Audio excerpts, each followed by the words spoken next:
Hello friends, welcome you all on my YouTube channel Seated Guru Competition Zone. Friends, this is Ram Singh और मैं आज लेकर आया हूँ आप लोग के लिए एक स्पेशल सेशन, इवनिंग सेशन, जिसमें हम लोग फ्रेंड्स देखने वाले हैं क्लास 10th के एक स्पेशल टॉपिक को लेकर। पिछले क्लास में हमने आपसे डिस्कस किया था IUPAC के नियमों को लेकर, अर्थात कि कैसे नोमेनक्लेचर होता है, कैसे नामकरण किया जाता है, सामान्य नाम किसे कहते हैं और IUPAC नोमेनक्लेचर क्या होता है, किस कार्बनिक यौगिक का नामकरण कैसे करेंगे और उनकी क्या क्वालिटी होगी, इन सभी के बारे में हमने देखा था।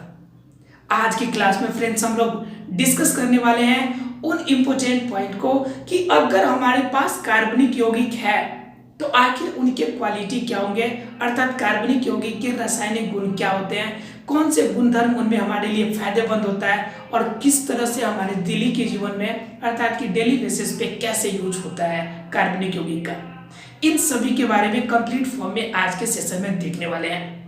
फ्रेंड्स, अगर अब तक आपने हमारे चैनल को नहीं किया हो सब्सक्राइब तो प्लीज करें सब्सक्राइब, क्योंकि हम देंगे आपके बिहार बोर्ड और CBSE बोर्ड के जो भी स्टूडेंट हैं उनके लिए कंप्लीट बाईलैंग्वेज विषय वैसे आपको पढ़ाने की कोशिश करेंगे। एक एक पॉइंट जो भी इंपॉर्टेंट पॉइंट है आपको वो क्लियर करने की हम पूरी कोशिश करेंगे। फ्रेंड्स, स्टार्ट करेंगे आज का सेशन बिना लेट किए हुए। अब अपने जितने भी फ्रेंड्स हैं सबको एक बार जोड़ लीजिए, जो भी फ्रेंड्स अभी तक नहीं जुड़े हैं एक बार जोड़ लीजिए कि अब लाइव सेशन स्टार्ट होने वाला है। आइए फ्रेंड्स स्टार्ट करते हैं आज का लाइव सेशन। हेलो फ्रेंड्स, मैं राम सर एक बार फिर से आप लोग को अपने इस चैनल पर स्वागत करता हूँ। फ्रेंड्स, पिछले क्लास में हमने कुछ पॉइंट देखा था कि किस तरह से हम किसी भी यौगिक का नामकरण करते हैं, स्पेशली IUPAC के तहत, अर्थात कि इंटरनेशनल बेस से किसी भी कार्बनिक यौगिक का नामकरण कैसे होता है। साथ ही साथ हम लोग देखा था कि कैसे अभिक्रियाशील समूह जुड़ता है और उसके साथ नाम में चेंजिंग आ जाती है। लास्ट टाइम मैं लाइव चैट से अलग हो गया था, जिसकी वजह से मैं आपकी मैसेज नहीं देख पाया और पढ़ नहीं पाया मैं कि कुछ स्टूडेंट बोल रहे थे सर रिपीट कीजिए, डाउट है। तो वो लास्ट पॉइंट मैंने जो देखा वो डाउट आपका जहाँ पे था वो डाउट था आपका कार्बोक्सिल समूह पे, जहाँ तक मुझे पता था। हालांकि स्टूडेंट ने ऐसा बताया नहीं कि कौन से पॉइंट पे डाउट था, तो मुझे लगा कि लास्ट पॉइंट मैंने कार्बोक्सिल समूह, क्योंकि बिल्कुल लास्ट में आपका रिपीटेशन का था तो मैं देख नहीं पाया, इसके लिए सॉरी। तो मैंने देखा बाद में, हालांकि मैंने कमेंट्स में मैसेज किया हुआ था कि अगर किसी का है डाउट तो कर ले, ग्रुप में भी मैंने मैसेज किया था। तो कोई नहीं, मैं एक बार फिर से कार्बोक्सिल समूह को फिर से आपको क्लियर कर देना चाहता हूँ, उसके बाद आगे के पॉइंट हम लोग देखेंगे, क्योंकि मेरा मकसद है कि आपका कोई सा भी पॉइंट छूटना नहीं चाहिए, कोई सा भी डाउट आपके माइंड में नहीं रहना चाहिए, क्योंकि अभी थोड़ा सा डाउट होगा तो एग्जाम में वो जाकर बड़ा डाउट हो जाएगा। इसलिए मैं नहीं चाहता कि ऐसा कोई डाउट हो, ऐसा कोई प्रॉब्लम हो जो कि आपके एग्जाम में बाधा हो। मैं चाहता हूँ आपका 100% यहाँ पे श्योर हो, ताकि आप एग्जाम में 100% अपना देकर आओ। और बस यही मकसद आपका भी होना चाहिए कि आप एग्जाम में 100% अर्थात कि सारे क्वेश्चंस करके आओ, बस यही टारगेट लेके चलना है। फ्रेंड्स, फटाफट अगर लाइक नहीं किया हो तो सेशन को एक बार लाइक कर दीजिए पहले, क्योंकि अभी स्टार्ट हुआ है, स्टार्ट वाला सिर्फ अच्छा लगा तो लाइक कर दो और लास्ट तक देखना, अगर डाउट लगे तो लाइक कर लेना बीच में फिर। लेकिन अभी अगर फटाफट नहीं किया हो तो फटाफट सेशन को लाइक कर दो और अपने फ्रेंड्स जितने हो सभी को शेयर कर दो, क्योंकि सेशन अब स्टार्ट होने वाला है। और टाइम फ्रेंड्स आप लोग याद रखिए 6 PM आपका टाइम जो है फिक्स टाइमिंग है, ठीक है, 6 PM। बाय द वे कभी हो सकता है कि क्लासेस मिस हो जाए या किसी वजह से क्लासेस नहीं रेगुलर हो पाए, लेकिन जनरली वे में 6 PM आपका टाइम जो है बिल्कुल फिक्स है। इसलिए यह टाइम माइंड कर लीजिए, 6 PM में लाइव सेशन हमारा आता है और लाइव सेशन हमें ज्वाइन करना है, ठीक है फ्रेंड्स। तो फ्रेंड्स देख लेते हैं थोड़ा सा कार्बोक्सिल समूह को, उसके बाद हम लोग आगे की बातें देखेंगे। फ्रेंड्स, कार्बोक्सिल समूह में बताया था मैंने COOH इसका फॉर्मूला है। अगर बॉन्डेज की बात करें तो इसका बॉन्डेज जो होता है यहाँ पे दिया हुआ है बॉन्डेज, ये ध्यान दीजिए जरा सा, ये दिया हुआ है आपका किस तरह से होता है। कार्बन जो होता है वो ऑक्सीजन के साथ पहले डबल बॉन्ड करता है, यहाँ पर देखो ऑक्सीजन के साथ डबल बॉन्ड करता है पहले, उसके बाद जो आपका अल्कोहल है उसके साथ आपका क्या करता है, सिंगल बॉन्ड करता है, और उसके बाद एक जो आपका कार्बन का सीट है वो खाली रहता है ताकि वो अगले कार्बन के साथ अटैच हो सके। फ्रेंड्स, ये क्या कहता है, कार्बोक्सिल समूह एक प्रकार का फंक्शनल ग्रुप है जिसे हम लोग कहते हैं अभिक्रियाशील समूह।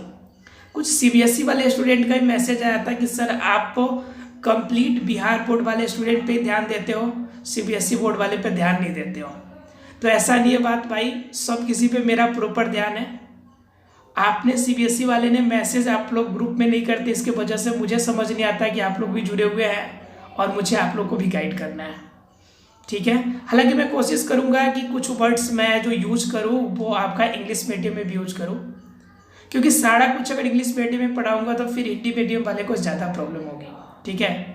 इसलिए मैं चाहता हूं कि दोनों का कॉम्बिनेशन हो। इंग्लिश यूज करूंगा जो आपके मेन वर्ड्स होंगे, जिससे कि आपको हेल्पफुल होगा, ठीक है। इसलिए मैं कोशिश करूंगा। तो फ्रेंड्स देखिए, कार्बोक्सिल समूह, इसको इंग्लिश में भी कार्बोक्सिल समूह ही बोलते हैं, कार्बोक्सिल एसिड, इसलिए इंग्लिश नेम यहाँ पे लिखा हुआ है, खैर आप देख सकते हैं, ठीक है फ्रेंड्स। तो आगे की अगर बात करें इसमें, तो देखिए कार्बोक्सिल समूह में ग्रुपिंग जो बना हुआ है, इसका फॉर्मेशन बनता जो है आपका कार्बन और इसके डबल बॉन्ड के साथ ऑक्सीजन मैच करता है और उसके साथ आपका क्या एक अल्कोहल ग्रुप मैच करता है, और कार्बन का एक जो बॉन्ड खाली है वो अगले कार्बन के साथ अटैच होता है। अब कहता ये है कि हमारा जो फंक्शनल ग्रुप कार्बोक्सिलिक अम्ल का जो फंक्शनल ग्रुप किसी भी यौगिक के साथ अगर जुटेगा तो कहता है कि एक शर्त है कि मैं तब भी जुटूंगा जब मेरा नाम दे दोगे आप अपने साथ में। तो कहा भाई तुम अपना नाम क्या लेना चाहते हो, तुम्हारा पूरा नाम तो देंगे नहीं हम। तो ये बोला क्या कि मुझे लास्ट में सिर्फ एक ही वर्ड जोड़ना है आपको, ओइक, ठीक है। और एसिड तो हमारा नाम ही है, इसलिए इसको रखना ही पड़ेगा। क्या नाम रखने के लिए बोला फ्रेंड्स, ओइक एसिड, ठीक है। अब देखिए किस फॉर्म में जुड़ता है, जैसे मान लीजिए कि ये इसका फंक्शन हो गया, तो जरा गौर कीजिएगा कि किस फॉर्म में ये जुड़ेगा और कैसे यह काम करेगा। जरा ध्यान दीजिए, ये देखिए पहला यहाँ पे दिया हुआ है HCOOH, जरा ध्यान दीजिएगा फ्रेंड्स यहाँ पे। अब ये देखते ही आपके माइंड में आएगा कि अब इसका नाम कैसे रखें। तो मैंने आपको नाम रखने का सीधा एक तरीका बताया था कि कभी भी कोई प्रॉब्लम हो तो आप डरिएगा नहीं कि नाम इसका क्या होगा या कैसे नाम निकाले, कैसे क्या करें। इसके लिए डर मन में से निकाल लीजिए और ना ही रटिएगा, कोई कुछ भी रटना नहीं है मेरे साथ। आप सिर्फ मेरी बातों को जरा ध्यान दीजिए, गौर कीजिएगा कि कैसे नाम बता सकते हैं। आपको नहीं पता हो, नहीं याद हो, कुछ भी नहीं पता हो, फिर भी जो जीरो पे है स्टूडेंट उसके लिए भी बता रहा हूं। आपको देखना इसमें यह है कि इसमें कार्बन कितना है। क्या देखना है फ्रेंड्स, इसमें कार्बन कितना है। कार्बन का मतलब C देखना है सिर्फ। क्या देखना है फ्रेंड्स, C। इसमें C कितना है, C सिर्फ एक है। C कितना है, सिर्फ एक है। और एक वाले C को मैंने बताया था मीथेन, 2 वाले को इथेन, 3 वाले जो हो तो प्रोपेन, 4 हो तो ब्यूटेन, 5 हो तो पेंटेन, 6 हो तो हेक्सा, 7 हो तो सेप्टा, 8 हो तो ऑक्टा और 9 हो तो नैनो और 10 हो तो डेका। 10 का नाम मैंने आपको बता दिया है। अब एक देखते दिमाग में मीथेन आ रहा है आपको, क्या रेफरेंस, एक कार्बन देखते दिमाग में आपके क्या चलना चाहिए, मीथेन, मीथेन, राइट। उसके बाद जब यहां पर दिख रहा है एक और बात कि इस पे यहाँ पे एक कॉम्बिनेशन दिख रहा है COOH का, तो देखते दिमाग में चल रहा भाई COOH एक साथ, मतलब कि ये एक समूह है।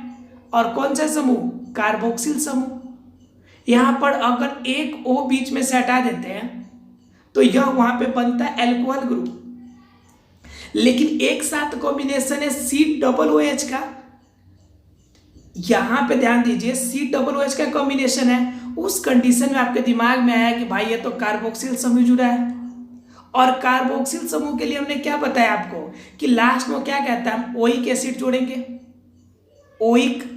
तो अब मेथेन में ओइक जोड़ो, methane plus oic, oic,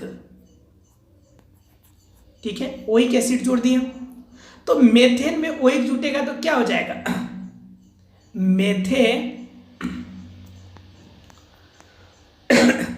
methanoic, methanoic acid आपको लास्ट में जोड़ देना है। बताओ फ्रेंड्स, किसी को कोई डाउट है तो बोलिए। अभी मैं चैट में हूं और यहाँ पे लाइव पे भी हूं, इसलिए आप अभी जो मैसेज कीजिएगा उसका मैं करेंट रिप्लाई करके आपको समझाने की पूरी कोशिश करूंगा। बताओ फ्रेंड्स, क्लियर हुआ कि नहीं।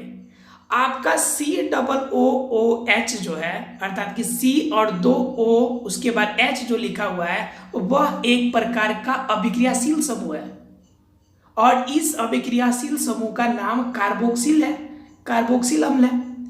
और कार्बोक्सिल अम्ल कहता है कि हम किसी यौगिक में जुटेंगे, लेकिन जुटने के लिए एक शर्त है कि हम अपने साथ क्या लेंगे, एक वर्ड आपको जोड़ना पड़ेगा, ओइक एसिड। तो मेथेन में ओइक अगर जुट जाए तो क्या हो जाएगा फ्रेंड्स, जरा आप ही बता दो, क्या नाम हो जाएगा, मेथेनोइक। क्या होगा फ्रेंड्स, मेथेनोइक एसिड। किसी को डाउट है तो बोलिए। किसी को अगर डाउट लगता हो कि ये कैसे बना है तो एक बार मुझे मैसेज करें, इसमें बताएं कि किसी को डाउट है। किसी को डाउट नहीं है? चलिए फ्रेंड्स, अगर डाउट नहीं है तो एक और एग्जांपल देख लेते हैं। ठीक है, एक और एग्जांपल लेते हैं। ये दिया हुआ है CH3COOH। फटाफट इसका नाम जरा बता दो कि क्या होगा। कल भी अलग ही पूछा था मैंने, लेकिन डाउट था इसलिए मैंने कर दिया, यानी तो मैं नाम चेंज कर देता हूं थोड़ा सा। कहो तो आप लोग चेंज कर दो नाम। मैं पहले इसी का बताओ, फिर मैं नाम चेंज करके देता हूं आपको।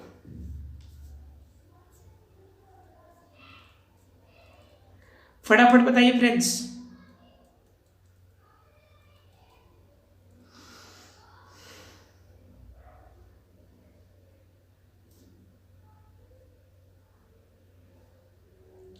जल्दी कीजिए फटाफट, कम ऑन। इसका नाम आपको कुछ भी नहीं करना है, दिमाग लगाने के लिए भी बताया था, बस एक ही बात आपको ध्यान रखना है, कार्बन। कार्बन कितने कार्बन, 2 कार्बन। 2 कार्बन देखते दिमाग में क्या जाएगा, एथेन। 1 रहे तो मीथेन, 2 रहे तो इथेन और 3 रहे तो प्रोपेन। तो आपका 2 देखते एथेन हो गया और लास्ट में ओइक एसिड जोड़ना है तो एथेनोइक एसिड हो गया। अब बताओ फ्रेंड्स क्या दिक्कत है आपको, बताओ। किसी को डाउट है तो बोलिए। एथेन में ओइक एसिड जोड़ दीजिए, एथेनोइक हो जाएगा। एथेन कैसे पहचानेंगे, 2 कार्बन था इसलिए पहचान लिया एथेनोइक। अब जरा से एक नाम बताओ, इसमें कुछ भी हिंट्स नहीं मिलेगा। अब फटाफट जरा बताना, अगर हम यहाँ पे C2H5 और COOH कर दे तो तब नाम क्या हो जाएगा इसका, जरा जल्दी बताओ फटाफट। 5 सेकेंड का टाइम, 5 4 और फास्ट, 3 2 1, फटाफट बताना है। अब देखना क्या है, अब शुरू का C2 देख के अब नामकरण नहीं कर लीजिएगा, टोटल C काउंट करना है आपको।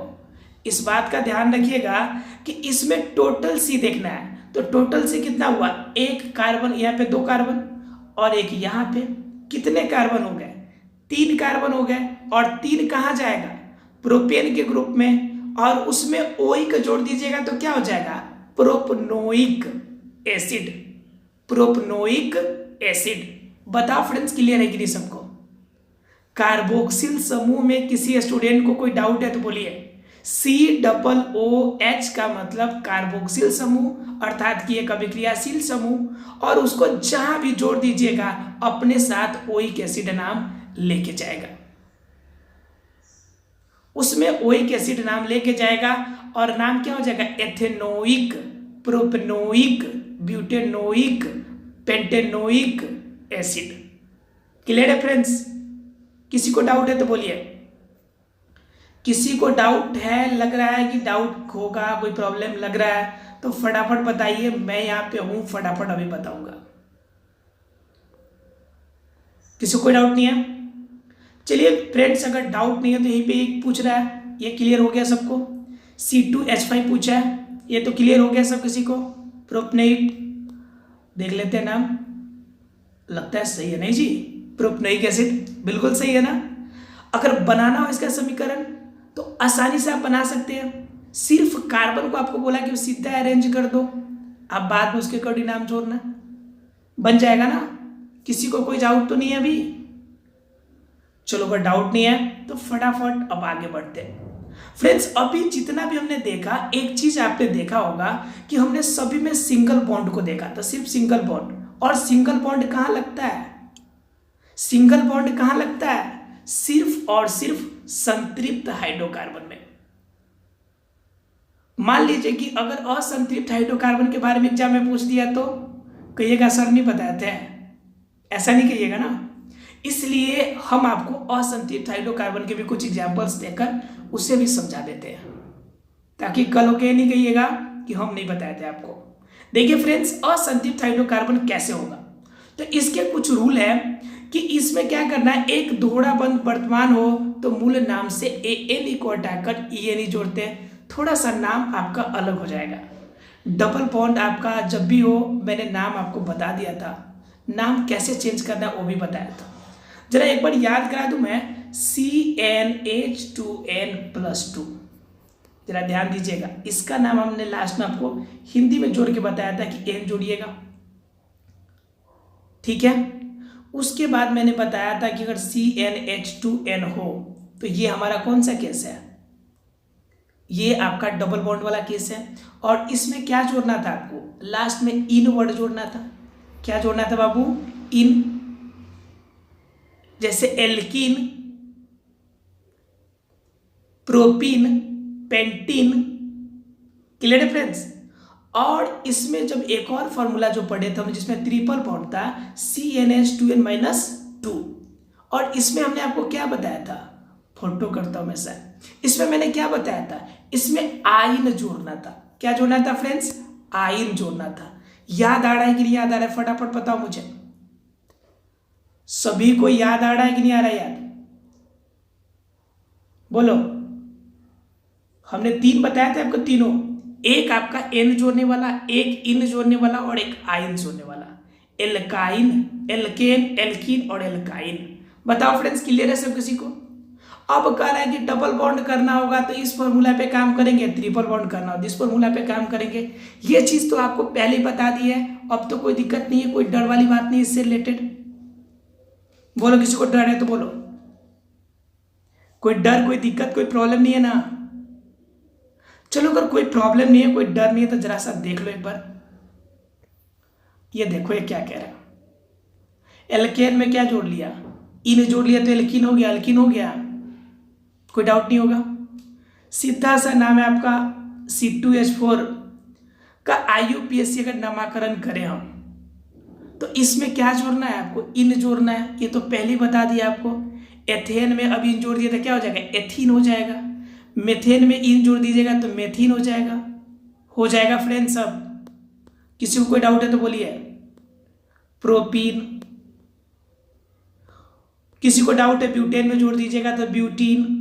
बताओ फ्रेंड्स, किसी को डाउट है तो इसमें, किसी को डाउट नहीं है। ये IUPAC नाम है, IUPAC नाम बता रहा हूं, इसलिए मैं इस बार को इस चीज को बता दे रहा हूं फिर से, कि अब उसमें एग्जाम में पूछे तो नहीं घबराइएगा।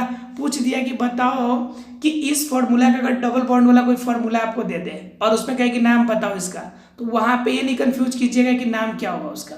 जैसे यहाँ पर दिया हुआ है कि C4 और एच कितना है यहाँ पे, H8, C4H8, इसका नाम बताओ क्या होगा, IUPAC नाम बताओ क्या होगा। तो आप ये नहीं घबराइएगा कि IUPAC नाम तो सर इसका नहीं बताए थे, सीधा नाम बताए थे। तो सीधा जो नाम बताया था सबका वो IUPAC नाम था, butene, ethene, propene, pentene. Clear है फ्रेंड्स, इसलिए डाउट नहीं होना चाहिए। किसी को डाउट नहीं इसमें। ट्रिपल बॉन्ड वाले में, ट्रिपल बॉन्ड में वाला क्या जोड़ा था, आइन, आइन। क्या जोड़ना है फ्रेंड्स, आइन, जरा ध्यान दीजिएगा, आइन जोड़ना। बताओ फ्रेंड्स, किसी को डाउट है इसमें तो। फॉर्मूला क्या होगा, CnH2n, अब माइनस में 2 जोड़ देना है, अर्थात कि 2 को घटा लेना है। जरा सा देखिए ना, इसमें 2 आपका है कार्बन, जिसका नाम क्या हो गया, एथाइन। क्या नाम हो गया फ्रेंड्स, एथाइन। किसी को डाउट है तो बोलिए इसमें। किसी को डाउट नहीं होगा, इसके बारे में हमने चर्चा पहले ही कर लिया था और आप लोग को बता दिया था। क्लियर है फ्रेंड्स, IUPAC नाम सब किसी को। किसी को डाउट है तो मैसेज करें चैट बॉक्स में कि डाउट है, और डाउट नहीं है तो लिखे कि यस सर, या थम्स अप करें कि आपका क्लियर हो गया पॉइंट।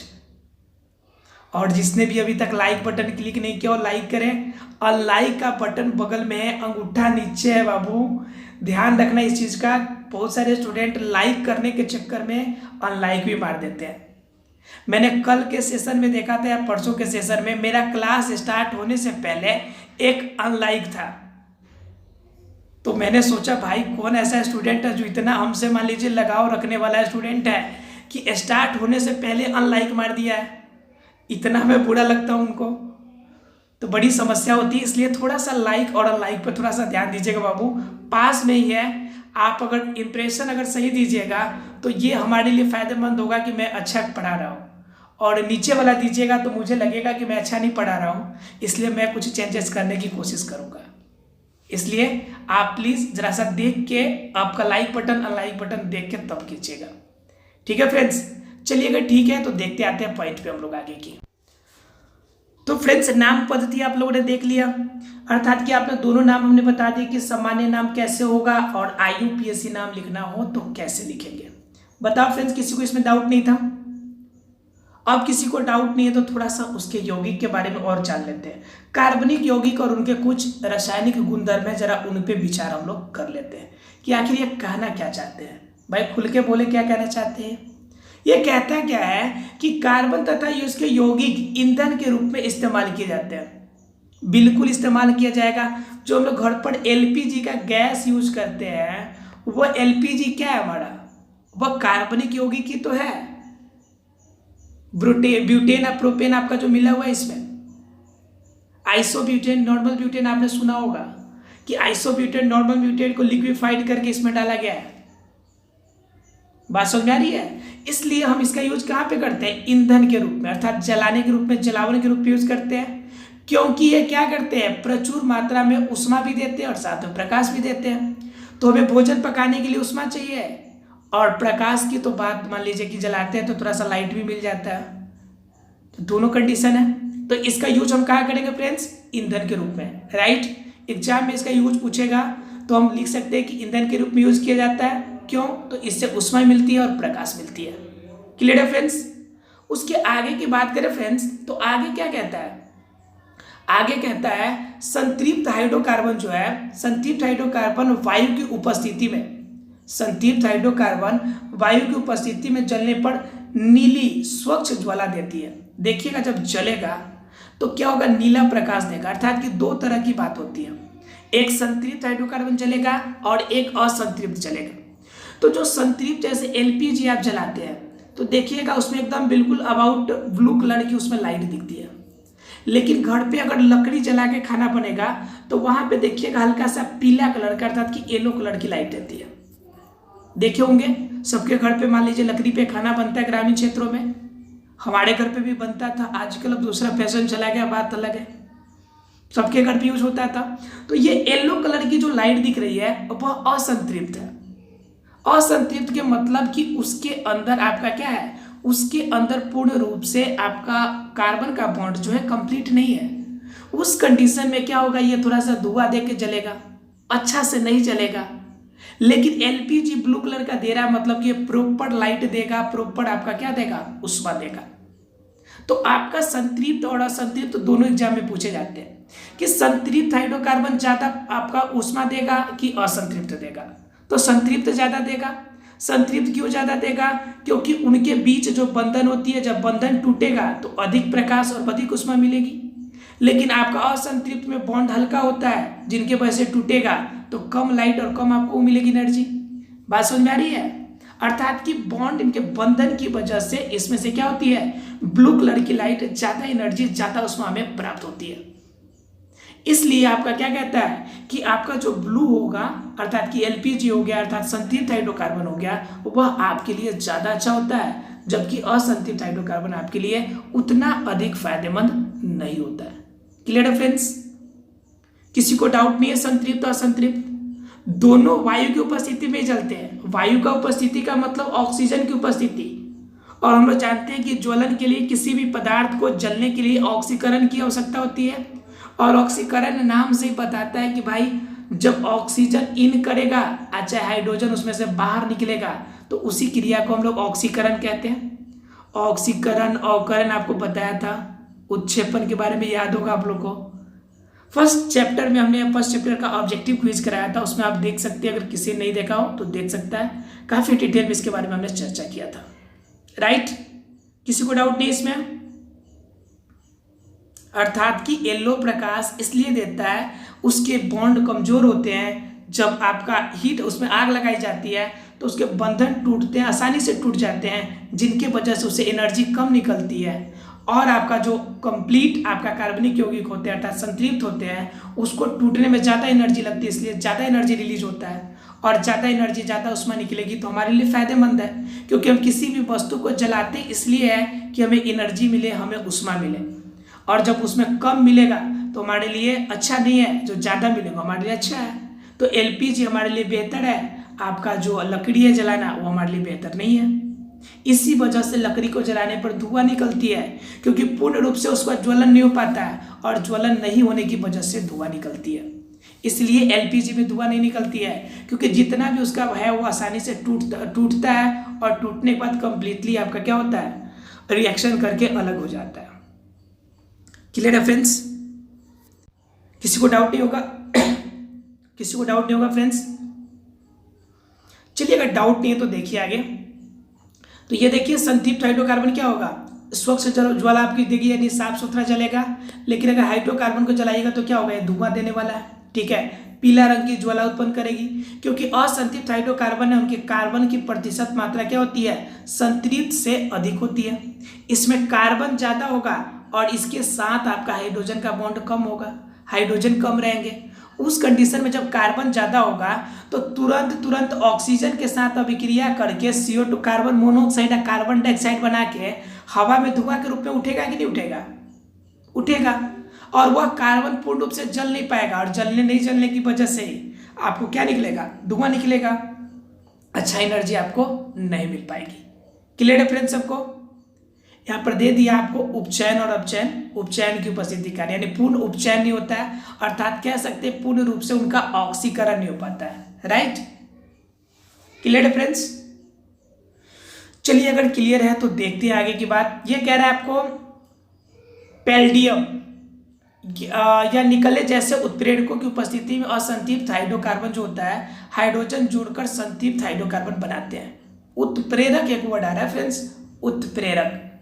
उत्प्रेरक का मतलब समझने के लिए अगर समझते हो तो अच्छी बात है, या नहीं समझते हो तो मैं एग्जांपल दूंगा, समझ जाइएगा क्या होता है। ध्यान दीजिएगा, थोड़ा सा मैं फोटो बड़ा करूंगा, चेहरे का इंप्रेशन होगा, हाथ का इंप्रेशन होगा, तो ज़्यादा समझिएगा, ज़रा सा समझिएगा। ये फ्रेंड है और ये भी फ्रेंड है, दोनों काफ़ी अच्छा फ्रेंडशिप है, और बेचारा तीसरा जो है ये वाला जो हिल रहा है डोल रहा है, इसको बर्दाश्त नहीं हो रहा है, कह रहा भाई दोनों के बीच में फ्रेंडशिप काफ़ी अच्छी जमी हुई है आजकल, ठीक है, दोनों दोस्त साथ में खाता है, साथ में घूमता है, साथ में आता है जाता है। अब ये चलता है, इसको देखकर ये लड़कों में तो कम होती है, लड़कियों में ज़्यादा होती है। मान लीजिए कि दोनों लड़की फ्रेंड है, अर्थात कि ये मान लीजिए कि रेखा है और ये आपका मान लो कोई नाम सुनीता है मान लो, ठीक है, और इसका नाम मान लो ज्वाला, ठीक है, इसका नाम क्या रख मान लो ज्वाला। ज्वाला बेचारी जल रही है। अब जलने के पीछे क्या रीजन है कि भाई ये जो लड़की है इससे नहीं मिल रही है, ये लड़की भी इससे बात नहीं कर रही है, तो जलेगी तो भाई कि दोनों की जम रही है और मेरी नहीं जम रही है। इस कंडीशन में क्या कहेगी कि खुद अगर झगड़ा करती है तो इन दोनों से इनका रिलेशनशिप खराब हो जाएगा। उस कंडीशन में फेयर का कॉपी नहीं देगी इसको। उस कंडीशन में कहती है कि भाई ऐसे काम नहीं चलेगा। ये धीरे धीरे जाती है इनके पास, जानती हो वो तुम्हारे बारे में ऐसा कह रही थी, और धीरे से ये फिर इसके पास जाएगी और कहती जानती है ये तुम्हारे बारे में ऐसा कह रही थी। इस कंडीशन में क्या होगा, दोनों आपस में लड़ लेगा, ठीक है। यह स्वयं आपका झगड़ा में भाग नहीं लिया, लेकिन दोनों को लड़ा दिया और दोनों के बीच में दोस्ती टूट गई और उसका फायदा ये बीच वाला उठा लिया। सेम कंडीशन आपका उत्प्रेरक होता है। दो रिएक्शन करने वाले हैं, दोनों रिएक्शन करने वाले के बीच में एक उत्प्रेरक होता है जो दोनों के रिएक्शन को कराने में मदद करता है, लेकिन खुद रिएक्शन में भाग नहीं लेता है। अर्थात कि उत्प्रेरक एक वैसा पदार्थ है जो किसी रिएक्शन में जाकर उस रिएक्शन को या तो तेज कर देगा या फिर धीमी कर देगा, लेकिन खुद उस रिएक्शन में भाग नहीं लेगा। जैसे ध्यान दीजिएगा कि मान लीजिए कि कार्बन आपका जो प्रकाश संश्लेषण की क्रिया होती है, प्रकाश संश्लेषण की क्रिया में कार्बन डाइऑक्साइड यूज होता है, जल भी यूज होता है, लेकिन देखिएगा कि सूर्य का प्रकाश जो आता है और सूर्य का प्रकाश क्या करता है? रिएक्शन में भाग लेता है क्या? वो कुछ बनाता है, उसे कुछ बनता है, कुछ टूटता है, कुछ जुड़ता है उसमें से? न कुछ टूटता है, न कुछ जुड़ता है, न कुछ बनाता है। मतलब वो क्या करता है? सिर्फ उत्प्रेरक करता है, दोनों को रिएक्शन कराने में मदद करता है। और उत्प्रेरक उसे ही कहते हैं जो किसी अभिक्रिया में जाए लेकिन वो अभिक्रिया में भाग नहीं ले, लेकिन किसी अभिक्रिया को छोटा कर दे, कम कर दे या अभिक्रिया को तेज कर दे, उससे हम क्या कहते हैं? उससे हम कहते हैं उत्प्रेरक। मतलब कह सकते हैं बिचवनिया। क्या कहते हैं फ्रेंड्स? आम भाषा में बिचवनिया, मीडिएटर, राइट। इंग्लिश मीडियम वाले मीडिएटर समझेगा, इंग्लिश में समझना है उसको भाई, मीडिएटर, राइट। तो ध्यान दीजिएगा फ्रेंड्स, तो ये उत्प्रेरक क्या करता है? उत्प्रेरक की उपस्थिति में कह रहा है कि असंतृप्त हाइड्रोकार्बन जो होता है वह किस में बदल जाएगा? संतृप्त हाइड्रोकार्बन में बन जाते हैं। अब उत्प्रेरक के कंडीशन में हाइड्रोजन के कांटेक्ट में अगर आएगा, मान लीजिए कि CH3OH है, ध्यान दीजिएगा, इसका नाम क्या जरा बता दो फटाफट। CH3OH लिखे, पता नहीं नाम हमको भुला गया, जरा बताइए तो फटाफट क्या होगा। 5 सेकंड का टाइम देते हैं आपको, तब तक हमको भी कुछ ना कुछ याद आ जाएगा, हमने तो कुछ देख लेंगे आपका। 5 4 3 2 1। चलिए, जिसने जवाब दिया उनको थैंक्स, जो जवाब नहीं दिया उनको भी थैंक्स, राइट। देखिए यहाँ पे CH3OS methanoic acid, sorry friends माफ कीजिएगा, मेथनॉल बोलते हैं, क्योंकि OH जो है आपका अपने साथ क्या लेगा? OL वर्ड लेगा, क्योंकि अल्कोहल है। और CH3 मेथेन वाला बात है, तो मेथेन के साथ OL जोड़ लीजिएगा तो क्या हो जाएगा? मेथेनॉल हो जाएगा। क्लियर है फ्रेंड्स? अब क्या हो गया कि इस कंडीशन में आपका उत्प्रेरक के रूप में कोई हाइड्रोजन वाला तत्व तो यहाँ पे आ गया। तो हाइड्रोजन अगर इसको यहाँ पे किसी भी फॉर्म में ऑक्सीजन को यहाँ से निकालने में कामयाब हो गया, तो ऑक्सीजन गैस के रूप में बाहर निकल जाएगा और हाइड्रोजन इसके साथ मिल जाएगा, और मिलने के बाद किस फॉर्म में हो जाएगा? CH4 के कंडीशन में हो जाएगा। किस कंडीशन में होगा फ्रेंड्स? CH4। और जब CH4 हो गया तो यह कैसा हाइड्रोकार्बन हो गया? संतृप्त हाइड्रोकार्बन। पहले से CH3OH है, अर्थात मेथनॉल है। अगर कोई उत्प्रेरक बीच में हमला करे और बेचारे ऑक्सीजन को उड़ा कर ले जाए, ऑक्सीजन को कहे भाई ऑक्सीजन इसके साथ है एल्कोहल के साथ, और ऐसा झगड़ा फैलाए कि दोनों बीच में एकदम कट्टा कुट्टी झोट्टा झोट्टी हो जाए, उस कंडीशन में बेचारा ऑक्सीजन भाग जाएगा, और ऑक्सीजन भागने की वजह से क्या होगा? हाइड्रोजन इसमें अटैच होगा, और हाइड्रोजन अटैक होने के बाद क्या हो जाएगा? यह हो जाएगा आपका मीथेन, और मीथेन होते ही यह क्या हो जाएगा? संतृप्त हाइड्रोकार्बन। क्या हो जाएगा फ्रेंड्स?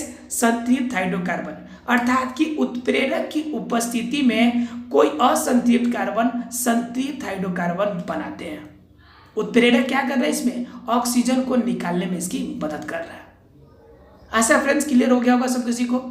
किसी को डाउट है तो बोलिए इसमें। किसी को डाउट नहीं है? अर्थात कह सकते हैं कि किसी भी रिएक्शन में असंतृप्त हाइड्रोकार्बन के रिएक्शन में आपका उत्प्रेरक काम करके उसे संतृप्त हाइड्रोकार्बन बनाने में उसकी मदद करता है। क्लियर है सबको? चलिए फ्रेंड्स, अगर क्लियर है तो थोड़ा सा और देख लेते हैं। ये क्या कहता है? वनस्पति तेल से वनस्पति घी के निर्माण में इसकी मदद करता है। वनस्पति जो तेल है जो यूज करते हैं, उससे जब वनस्पति घी बनता है, वनस्पति घी जानते हैं? डलडा, डलडा सुने नाम? अभी तो रिफाइंड यूज होता है इसलिए नहीं पता होगा। डलडा, तो डलडा जो बनता है वो वनस्पति घी ही है।